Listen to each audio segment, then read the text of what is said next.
Hello everyone, I'm Terry Duke, and welcome back to my channel.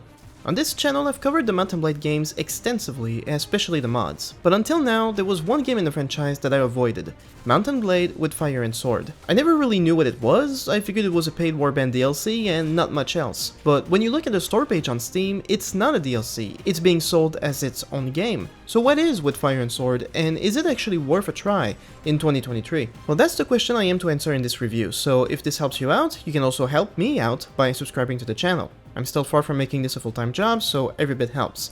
Thank you, and let's do this. So right off the bat, the presentation is a bit misleading. With Fire and Sword presents itself as its own game, but it's not. What it is a standalone expansion. It's a DLC for Warband that does not require you to own Warband to run it. Because of this, With Fire and Sword very much feels like a total conversion mod in all but name, rather than a proper Mount & Blade sequel. That said, what's it about? With Fire and Sword takes its title and story from a novel of the same name, which depicts Poland's struggle to remain independent in the 1600s.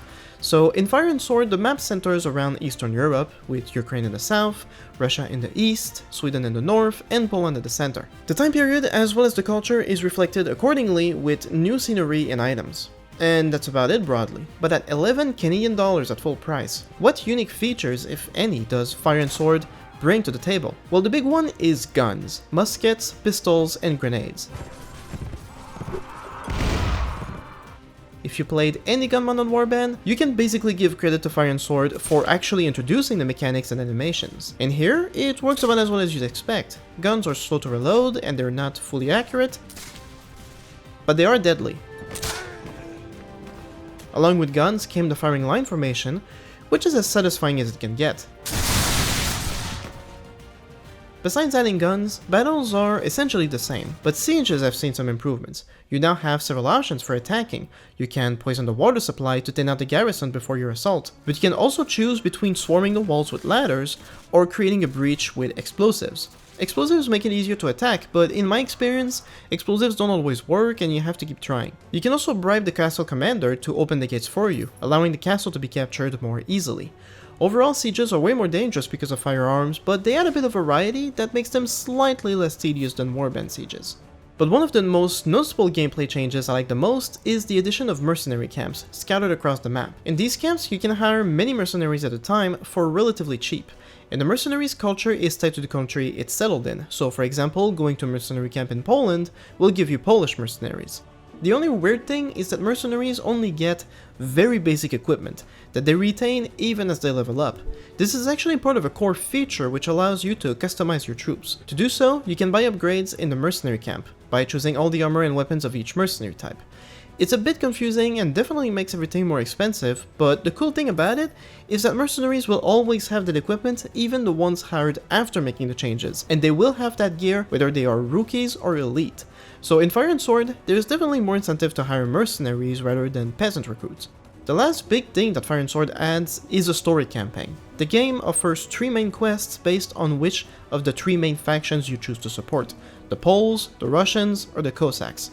Regardless of which faction you choose, the main final reward involves becoming the ruler of that faction through a long series of quests. And that's about it. So is Fire and Sword worth it? Well, if you can't tell by the content in my voice, no it's not. Don't get me wrong, I acknowledge the contribution of Fire and Sword to the Mount & Blade franchise. If we go back to 2011, long before all the coolest mods from Warband even existed, With Fire and Sword definitely had an appeal. The problem is that most of that appeal is long gone.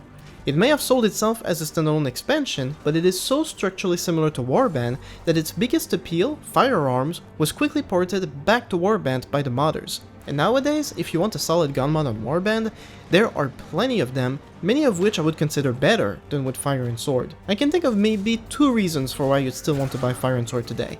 The first being the setting. If you like the time and place, or want to play as a winged hussar, then yeah, the mod will do that for you. Though I should warn you, playing with wings in your back can be very distractive. And if you want to lead like an epic hussar charge, you could, but in Fire with Sword, you can't simply get hussars like you would train Swadian recruits into Swadian knights. To get your own hussars, according to the game Wikia, you need to be a Polish lord, you need to own a town, you need to fully upgrade the town projects, and you need to hire all the garrison commanders.